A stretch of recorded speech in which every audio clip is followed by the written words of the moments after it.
vin i glasket. Henrik kan ikke ud og se hele tiden.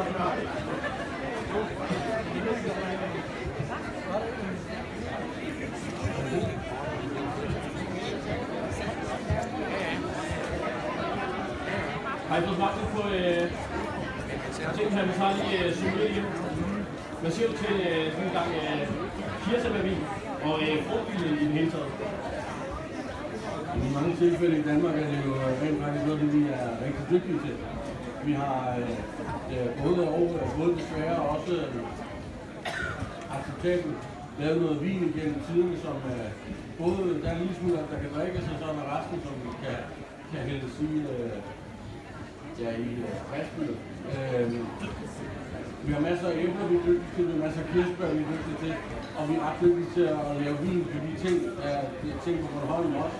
Med frugter, som gør fantastisk godt, men jeg tror, at vi kan blive enige om, at det, der bliver lavet med druer i Danmark, er nok ikke super godt.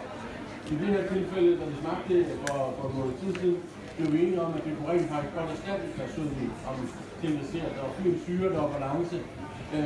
Det var behageligt at drikke. Det blev ikke for kvalget, men det blev ikke for kirsebæragtigt, som vi tillader til siden.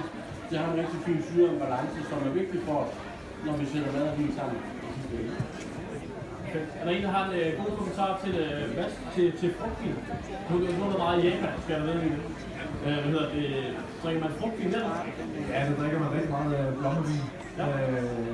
Det er lidt dygtigt til, det er, at vi ikke gør det alt for sødt. Altså, Island kan så kan man drikke det perfekt sommerdag. Det er egentlig også, at vi snakker om den her, der var ikke for meget sødme, der var ikke for meget det der bittermand, for meget smag af sten. Det var ret let at drikke. Og derfor man rødder i feltet og vende. Det er sikkert lidt. Mikkel Morbjerg, har du en kommentar til kirsebærvin? Jamen, det er også, som de to andre drikke, vi også har fået, at det er super velproduceret. Det er jo derfor, at vi skal videre. Det er fuldstændig skønt at få noget, som ikke er sødt og rigtig fint kirsebærsmag. Det er skønt at drikke. Og jeg kan godt se, at man kan anvende til alle mulige gode.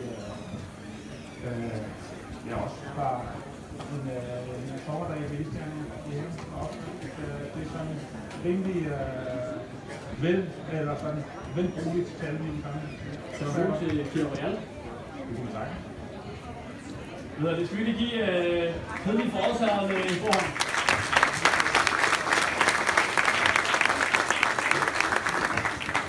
Og så må vi nu blive så færdige med at smage den første kategori. Vi går videre og smager den næste, som er mad.